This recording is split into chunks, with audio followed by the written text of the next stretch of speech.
Good morning, everybody. Welcome to the Pits of Motorcast. This is your host, Dave. I got a special guest, Nostalgia Pro Stock driver Ted Peters. How you doing, Ted? I am great. How are you this morning? Pretty good. Happy New Year. Happy New Year to you too. So, Ted, you got a brand new toy to play with for the 2020 season. You want to tell us about it? Some people might not know about that new car you got. Yeah, I have the actual Dale Alderman championship car that won the championship in '91, a Dodge Daytona. It's the original car, motor, transmission. So it's pretty exciting, especially because it's the 50th anniversary of Pro Stock. Wow, that's awesome. I know you're excited to get I, that car out there. yeah, I am. I didn't really foresee having this car. I actually went down to Wayne County to get permission to build a clone, and they actually said the car was for sale. And then one thing led to another, and it was following me in my trailer home. So it's a pretty good deal. It's the exact way it was raced last in '94. After they switched to the Avenger, they took that Daytona and loaned it out to Race Rock Cafe in Orlando, and it hung from the ceiling for about 8 or 9 years.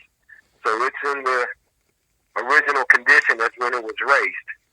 Most race cars, that are sold are painted and changed up a little bit, and then Right. they redone again. But this one is the original the way it was raced, so it's pretty cool. Now, I read somewhere you're going to leave the original motor in for now. I am going to leave the original motor, tranny. That car has so much history. We're starting to second guess whether we should run it a lot. We definitely want to run it at Pomona. But after that, we may or may not run it. We're making that decision now. Might just make a clone of that car and run the clone. So that's still up in the air at this point. But decision time is coming soon because the season is upon us pretty quickly. Oh, yeah. So the Patriot missile will still be used? The Patriot Missile will be the backup car for right now. If I build that clone, I'll have 2 Daytonas, and then I might have to part ways with the Patriot Missile. Although it's been a good car and it's been running fast and consistent for years, and a lot of people know that car. So I'm having mixed feelings about doing that. Now, how many years have you had the Patriot missile? I originally had that car built in 2011, so we're going on 9 years. And then around 2012, 2013, I talked to Mark Pappas, and he invited me to join their group. So I changed the wheels and the side exhaust and the hoods group, and went in Nostalgia Pro Stock Racing, and have been having fun ever since. So what's the fastest run you've had with the Patriot missile? The fastest run with the Patriot Missile was 781. That's when we had a Hemi in it, and that was down at Bowling Green at the Hot Rod Reunion. So it's been, like I say, it's been fast and it's been consistent. And it's a real easy car to drive, so it's been a lot of fun. So what year is that car? The Patriot Missile is a 73 Duster. Yep. And what kind of stuff you got under the hood of that car? Now that has had a variety of motors. We started off with a traditional Mopar Wedge 572, and as Mark Pappas got faster, I got faster, so we switched from the 572, and we switched to a 500 cubic inch Pro Stock Wedge that Alan Johnson actually ran in the 90s. We ran that for a year or so, and then we came upon a 99 Pro Stock Hemi motor, and put that in there, and that's when we were running down in the 780s and things like that. After that motor, we went back to the Wedge motor, which is in it now, the 500 cubic inch Wedge, and right now it's running 8.0s and probably run some 790s. So it basically had 3 motors in it over those 3 years, and we're back to the middle motor right now with a Lenco transmission, and we switched from a Dana rear end to a 9-inch rear end. And that car with the Pro Stock motors in it, because those are not aluminum.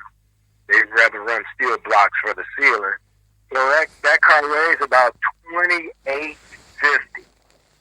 So it's, you know, some people think that's light, but that's really on the heavy side when you're talking Pro Stock. Because a Pro Stock today weighs around 2350. So that's quite a bit different. Yeah. So now, Ted, what's been your greatest memory so far of being with the Midwest Nostalgia Pro Stock guys? Oh man, so many memories. I mean, one of the best memories was going up to Empire Dragway up in upstate New York. It was supposed to be 4 of us from Midwest Nostalgia Pro Stock, and it was going to race some East Coast guys. So when we got up there, you know, only one of the East Coast guys showed up. But it was a great time up there. The fans were very friendly. The track put us up in a nice bed and breakfast for a couple days in the wine country of New York. So that was a really good experience as far as, you know, traveling and meeting fans and things like that. Racing has probably been the most fun racing at Route 66 Classic at 66 Raceway in Joliet, Illinois, because we have a lot of friends and family come out to that race. That's our one race where a lot of our family could come out because it's close. And Mark puts on a big spread as far as food and things like that, and we all cook and actually have a real good time out there. So that's a real good event also that we've been running for the last several years. Now, let me rewind the clock with you, Ted, and ask you, how did you get into drag racing in the first place? Man, I've been in drag racing a long time. I probably first went to the racetrack when I was 6 years old. My brother is 11 years older than me, and he had a bunch of Mopars, and he used to take me to US 30 drag strip in Gary, Indiana. So I've been around drag racing a long time. I started actually racing. The first time I took a car down the track was US 30, and that was back in like 1978. So I've been doing this off and on for a while. I stopped when I went in the Air Force for a while. I stopped for about 15 years, and then eventually I got a car while I was still in the Air Force, and started racing out on the East Coast, you know, NHRA Division 1 out there. And then I actually found my Duster online while I was stationed in Korea, and had a friend go see it and actually bought that car while I was in Korea. I've been in this drag racing deal for a long time. I've been working for the NHRA since 2001 as a chassis inspector and a tech inspector. So drag racing is who I am and what I do right now. Yeah, US 30, that was a great track. Oh, yeah. Back in the day, I mean, you know, back in the day, drag racing was a lot bigger. Everybody was into drag racing back then. So that track would be packed Wednesday, Thursday, Friday, Sunday. I mean, wall-to-wall people. Because, you know, back in the late 60s, early 70s, that's everybody was into drag racing. Right. You know, you didn't have to have a car, but everybody was a fan. You know, and it was a lot of people into drag racing at the time. Yeah, the times are so much different now. Yeah, they are, because, you know, modern technology. A lot more. Go ahead. Modern technology with the, you know, the youngsters, they got the video games and all that stuff, social media, you know. Oh, absolutely. The entertainment options are greatly expanded now. I mean, think about TV back in the 70s, how many channels you had and how many channels you have now. That correlates to entertainment. That's the same thing. People have a lot of options to spend their entertainment dollars. Right. You know, be it drag racing, be it, Taste of Chicago, parasailing, ballooning, you name it. You know, there's options out there now. Yeah, when we were kids, we'd be playing outside every day after school. Now they go inside and play video games. Oh, yeah, I mean, a lot of the younger kids today aren't really interested in driving like we were. I mean, they make a phone call and get an Uber or a Lyft and go where they need to go and say, hey, why spend the money on a car? Where we couldn't wait to turn 16 to get our driver's license. You know, and a lot of these kids now, I taught driver's ed for 13 years, and a lot of them could care less about whether they drive or not. Yeah. So after all these years of drag racing, Chad, what still keeps you passionate about it? Just the challenge of going faster and the excitement of going fast. Those are the two things. Some people just like to drive. Some people just like to work on cars. I like to do both. So it's a challenge in that aspect. And with drag racing evolving and you're getting, programmable ignitions and fuel injection, it's always something new, and it's something new to learn. So that's what keeps me interested in it. And before I wanted to do it and couldn't afford to do it, now I can kind of afford to do it, at a certain level. So it's a lot of fun. It's entertainment for me. Yeah, my dad started taking me to watch drag racing. I was probably 4 or 5 years old, going to US 30 Drag Strip and Great Lakes Dragway, both of those when I was young. Yep, and once that hook is set, and if you're passionate about it, you're in it to win it. That's what you do. It's just a part of, part of your DNA. It's cars. That's, when I was growing up, that was the thing, cars. And I've just always stuck with it. Yeah, I'm 51 now, so yeah, now I'm just doing these interviews trying to promote drag racing. And we appreciate it, and getting the word out there and letting people know that a lot of people think they mix up street racing with drag racing, and it's those are two totally different elements. Yep. And as much as you can get the word out and let people know that this is organized, this is professional, this is safe, relatively safe as you can be going 200 miles an hour, and getting the word out there and letting them know that things are still going on and things are still happening. You got a lot of you guys that used to do street racing before you got on a real track. Well, yeah, that is where a lot of us started the racing thing. I mean, everybody was doing it, and plus you got to realize back then cars weren't as fast on the street as they are today. I mean, if you took a modern day Hellcat back in the past, man, that would be one of the fastest street cars around, in the early 70s. Yeah. If you had a 9-second street car back in 73 or 74, you were running things, Yeah. Yeah. And with technology now, you can almost buy one that's running that fast from the factory with air conditioning, stereo, and navigation system. Yeah. So Ted, what was your experience like the first time going down a drag strip? Well, like a lot of people, my first time going down a drag strip wasn't the first time I drag raced. So I mean, it was exciting. It was a little nerve wracking because now you got the Christmas tree, the starting line. There's a couple things you have to pay attention other than the driver right next to you when you're street racing. So the first experience was exciting, and I was a little nervous. I was say 18 years old, 17, 18 years old. First time we went down the drag strip competitively, and then after that I was hooked. Let's do this again. Yeah. So it was good deal. So have you ever ran at Great Lakes Dragway? I have ran at Great Lakes. As a kid, we used to go up there some, because 30 was so close to us because I was on the south end of Chicago. So we went to Great Lakes. Matter of fact, we used to race nostalgia pro stock cars up at Great Lakes, but one thing led to another, and we don't make it up that way anymore. Yeah. So you got any memories of Broadway Bob?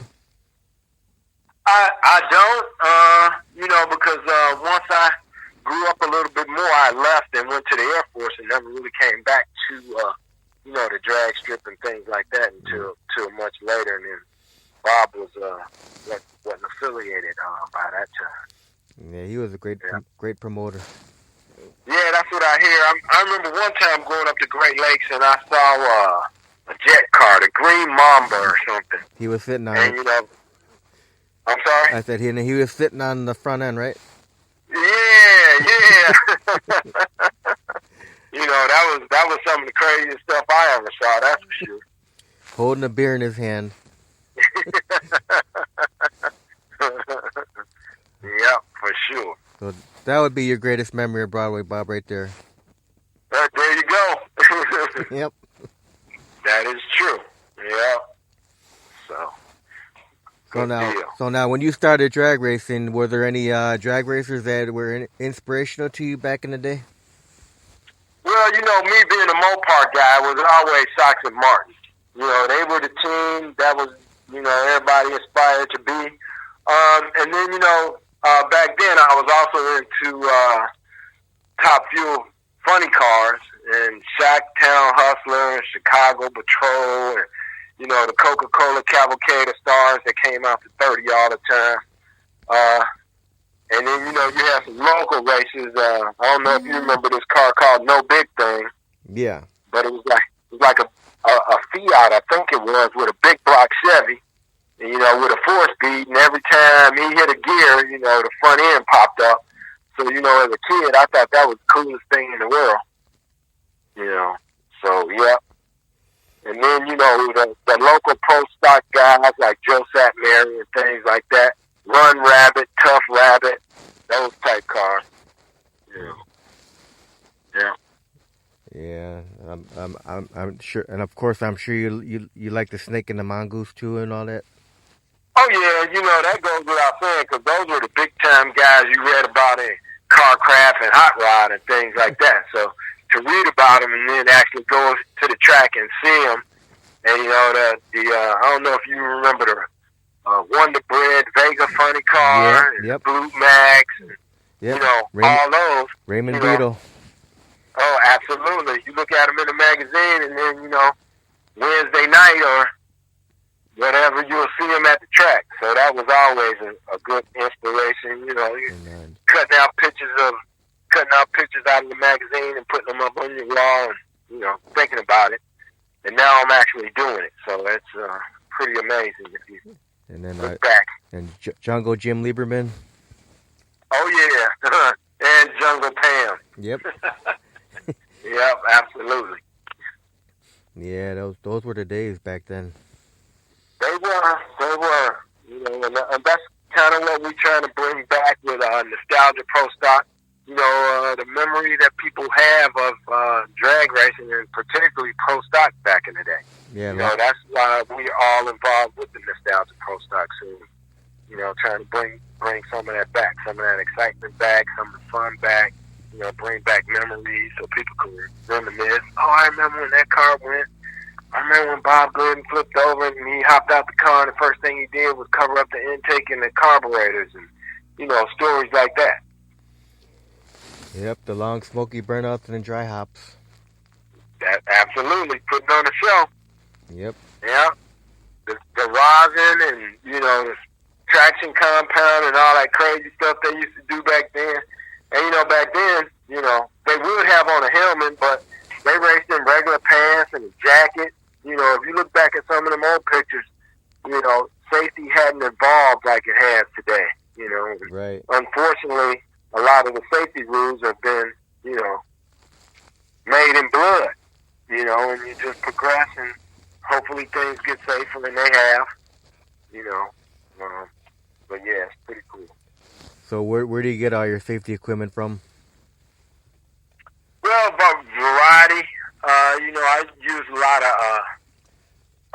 my neck collar is the next gen, and then Aeroquip helmet. And, it's just a variety. It's kind of what looks good, because all of it is SFI certified, so all of it is safe. So it just kind of comes down to your personal preference. I have an Aeroquip helmet, and it's what you like the best. Back in the day, it wasn't, you didn't have a safety organization pretty much overseeing, how well a helmet works or how the seat belts work, and all that stuff is tested now and rated. So it's quite an improvement. Now, how many crew members do you have when you go racing? Usually, I try to have 2 crew members, because running Nostalgia Pro Stock car, you could drive it. Some guys drive to and from the pit, but that's just more wear and tear on the motor. You get more dirt in the motor. So I have a guy that'll tow me up to the line, and then I have a guy on the headset to kind of line me up at the starting line. So usually I like to have 2. A lot of times I just go with 1. When I was bracket racing, because I bracket raced for a while, I got used to doing everything because you by yourself anyway.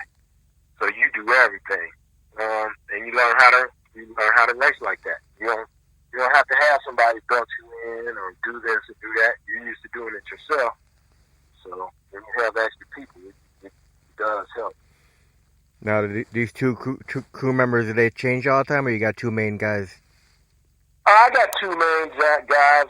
One is James Lewis, and one is David Sparks. And they travel with me when they can, and it works out pretty good because they know what I want, and they know what the car needs, so you don't have to do a lot of communication. They already know what to do and how to do it. So it's just like any other team. Everybody know their role. They do their role. The car goes down there successfully, comes back successfully. It was a good day. Yep. Yep, that's for sure. Now, when you're out on the track, Ted, do you have any pre-race rituals or superstitions when you're out there? None. I know a lot of guys, they don't want to go in first. They don't want to go in last. They got to have this lane. That.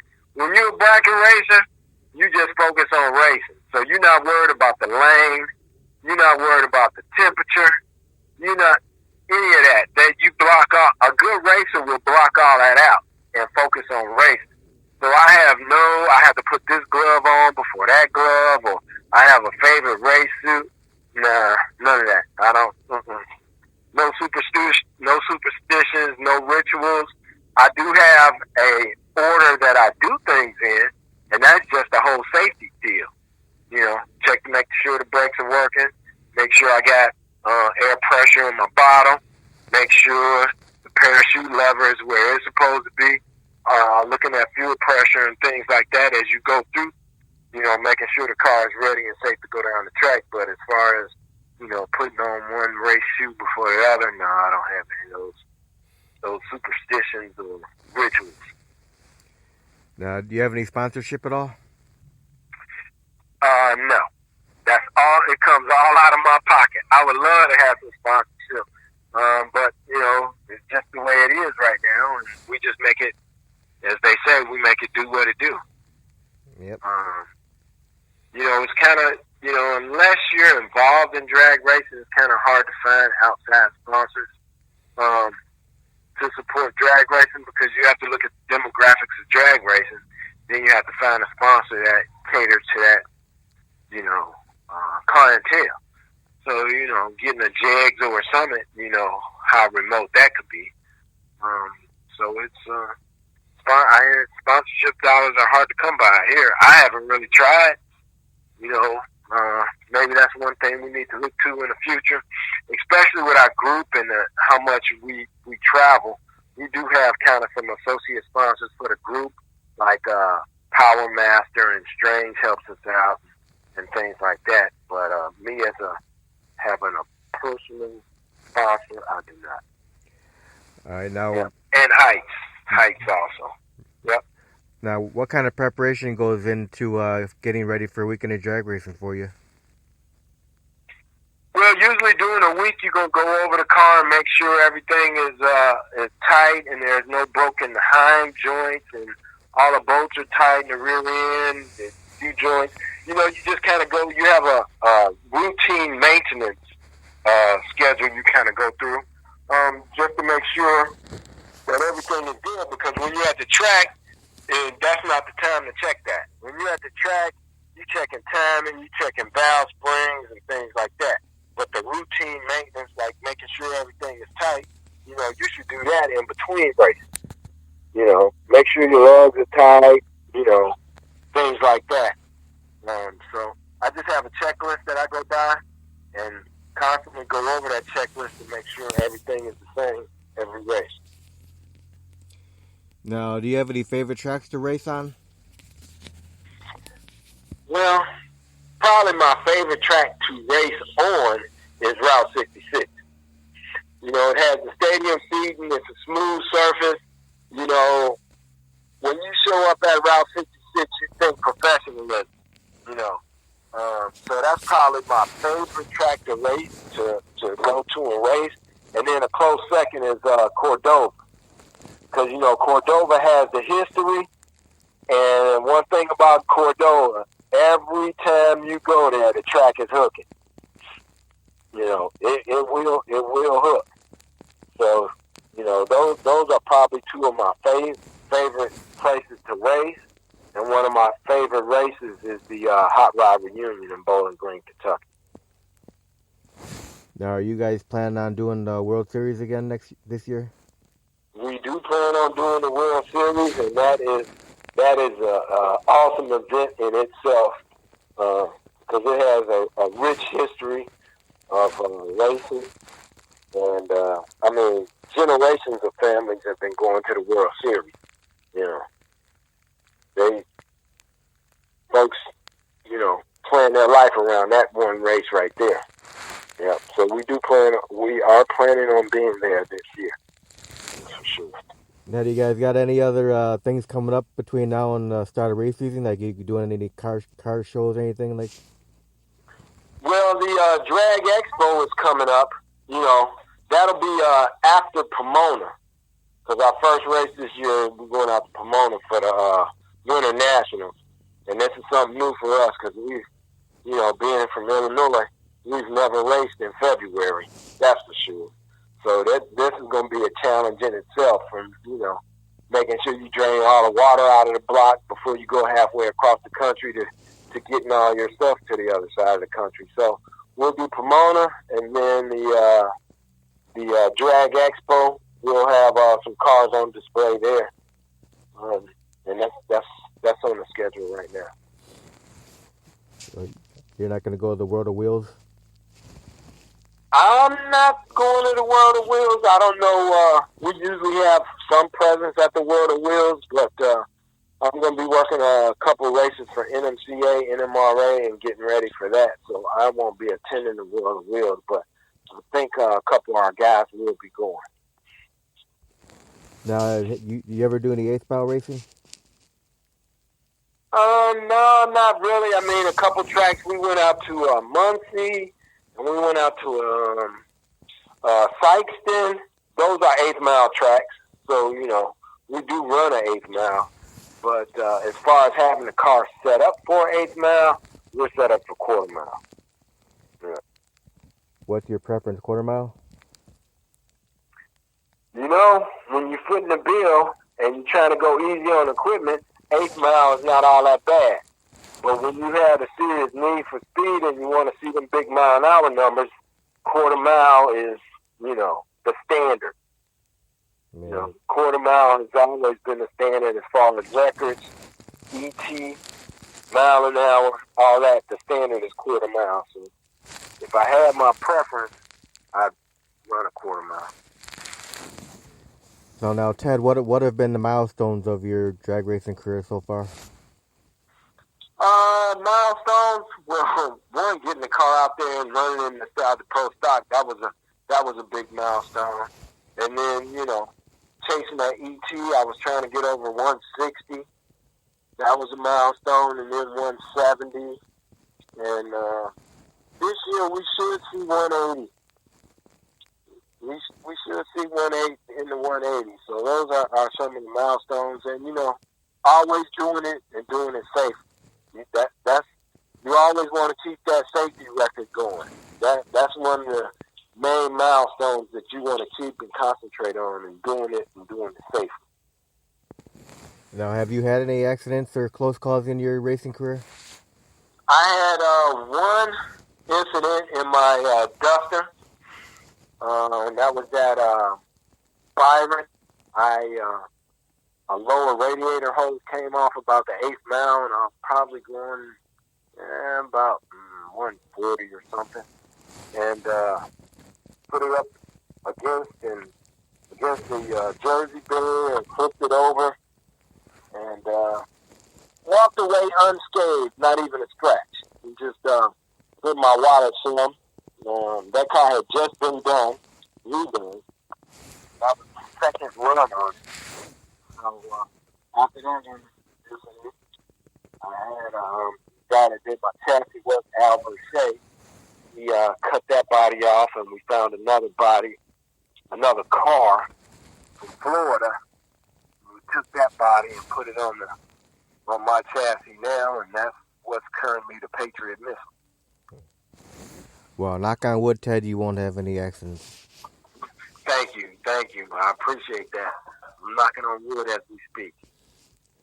All right, so I'm going to ask you some fun questions now. Okay. Outside of the sport of drag racing, do you have any other hobbies? I golf. When I can. It's kind of hard to golf and drag race because they're doing the same season pretty much. But yeah, I like golfing. Now, if you could go back in the time and time travel, would you do anything differently with the drag racing career? I probably would take it more serious back in the day because it was just something to do when we were having fun. If I was a lot more serious, maybe I'd be a professional right now. So maybe that, hindsight is 20/20, and I don't spend too much time looking backwards, but maybe take it a little more serious. But then again, I had a full, fruitful career in the Air Force, so it would have been kind of hard to maintain that whole racing deal with my career in the Air Force. Yeah, thanks for serving. Oh, thank you. I appreciate that acknowledgement. Now, have you won any trophies or awards throughout your racing career? I have. I won. We have one race called the Grumpy Cup. I've won a Grumpy Cup, run it up a couple times. Should have had more Grumpy Cups. Mark Pappas can attest to that. And won a couple at the Dino Don's Sykeston race. I won a couple trophies there. So it's been fun. I haven't won a Wally, but I haven't raced for a Wally. Right. So that'd be on the bucket list. To get a bracket car, and when they have the bracket races where they race for the Wally, enter a bracket race and try and win a Wally. What else do you have on the bucket list for as far as drag racing goes? One day, go 200 miles an hour. That would be an accomplishment. So that's a long range goal. We always have to shoot for something, and that's what I'm shooting for. A 200 mile an hour run. I don't care if it's 200.00. I think that would be cool. I don't know I know several people that's been 200 miles an hour, but that's a pretty cool club to be in. Yeah. Well, let me ask you this fun question: if someone offered you to drive a Pro Mod, would you drive one? I would drive a Pro Mod. Yeah, I'd drive it. A dual car. Yeah, I'd drive a Pro Mod. I don't know about the blower deal because I don't know much about them. But if it was a nitrous car or a turbo car or something like that, I'd sit in the seat. you know, everything's, you know, getting used to. But yeah, I drive a Pro Mod. Now, if you ask me if I drove if I would drive a Top Fuel or a funny car, nah, I'll leave that to those guys. But Pro Mod, yeah, I think I can sit down in one. If the door swing open, I'll drive. Yeah, you could drive a nice Pro Mod like Alex Kusha, the Chicago Wise guys, has a Duster. Oh yeah, his Duster, yep. Mm-hmm. And my man Chuck Leck. I don't know if you've seen his. I think it's a 58 or 59 Saratoga. Yep, I saw him at Great Lakes Dragway last year. Yeah, he let me warm that up in the pits one time, and I was ready to say, "Hey man, let's kick this out the Pro Jacks, make a pass." Yeah, that's some cool stuff right there. And we all say that until we hit that loud pedal and get that smack in the seat. You know, that changes a lot of minds in a hurry. So I'm saying that right now. You know, I'd have to see it. You know, feel it, experience it. You know. Now, if you were given $500 million and someone said, "I want you to build a brand new drag race track," where would you consider building a brand new drag race track, and what kind of features would you put into a new track? Man. Well, if you're going to build a track, you want it to be successful. And if you want it to be successful, you have to look at weather and temperature.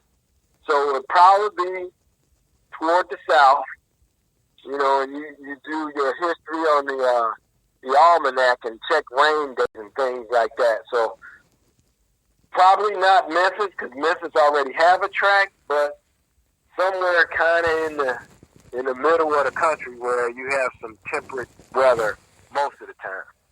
And then I'd like to build a track that had full heating and cooling at the starting line for at least the first 60 to 100 feet.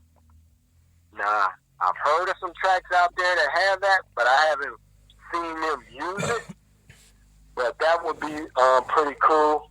And then, if, you know, money was no object, figure out how to put a giant canopy over the race surface so you wouldn't have so many rain delays. There you go. You know, have stadium seating, have a real tall canopy, wide canopy, keep the track dry, the fans dry, and, you know, go racing when it's sprinkling outside. Maybe not a torrential rainstorm, but at least, you know, if it's sprinkling a little bit, keep things off the track. Yeah. Yeah. Then sometimes I think maybe a roof would even be good for the stands, you know, for when it's real sunny. Yeah. I mean, you know, back in the day in McCormick Place, they used to drag race in McCormick Place. Yeah, I heard about that. Back in the day. Yeah. So, you know, they had drag racing indoors. So that must have been a trip. Yeah, you got to have good ventilation. Oh, absolutely. Absolutely. All right, so now this next question should be easy, or maybe not. I don't know. What is your favorite food to eat? My favorite food to eat is turkey and dressing or chicken and dressing. Number one favorite food right there. Well, I've never heard anyone say turkey. Favorite holiday? Thanksgiving. It involves eating either one of those. Yeah, that would be a given for since you said turkey. All right, what's your favorite beverage to drink? Water. It hydrates the body. It's good for you. Favorite movie of all time? Favorite movie of all time? Either All About the Benjamins or Training Day. Training Day, that was a good one. Yeah, with Denzel. Yep. What a day. What's your favorite music to listen to? I have such a variety, but probably old school Motown. Temptations and things like that. Yeah, Four Tops, all that stuff. Yep. What you know about that? Oh yeah. I listen I listen to everything. Yep, that would be my favorite right there. So what was your favorite cartoon when you were a little kid? Come on, man. Roadrunner and Wile E. Coyote. Especially being a Mopar guy. Yeah, Roadrunner's like the top cartoon for all the drag racers, pretty much. Yeah, that's right. The Roadrunner was running away from all those Fords and Chevys. Those are the Coyotes. Look, Ford even got a motor called a Coyote, don't they? I believe so. So, can you think of one most embarrassing moment you had when you were on the starting line? On the starting line? Yeah, did you car die out or anything anything like Let that? me see. Well, yeah. Well, when I was running Bruno, I had an air bottle, and the air bottle wasn't turned on. So when the air bottle's not turned on, you don't have a trans brake. So as soon as that second light came on, and I went to go step on it, well, instead of sitting there and launch, and then once you out there, because you launch and then you immediately hit the brake and say, "Oh shit, snap, what happened?" You know, that's kind of embarrassing. Yeah. Yeah. Well, now, what would you... Go ahead. I've never done like a burnout in reverse or anything crazy like that, or got real sideways on a burnout. I'm pretty Now, have you ever done a burnout where you're gonna say, "Man, I'm gonna do a long smoky burnout," and it totally failed? Well, yeah, because sometimes, depending on what track you're at, some of them are easier to do burnout than others. Some of them are kind of canted one way or another. So when you're doing a burnout, it kind of makes you drift one way or another. And, if you're smart enough, you're going to get out of it. But, yeah, that's happened a couple times. But the good thing about that, the fans don't know that. Only you know that. Right. When the fans see you do a short burnout, they just say, "Oh, he's doing a short burnout." So that's pretty cool. Yep, but it's nothing like getting the wheel speed just right on that burnout, and you can carry that burnout, almost to the 8th mile if you got everything going right. The key to a good burnout is having enough wheel speed, but not too much, and then the car not going real fast. It's a delicate balance in there. And when you hit it, you can feel it.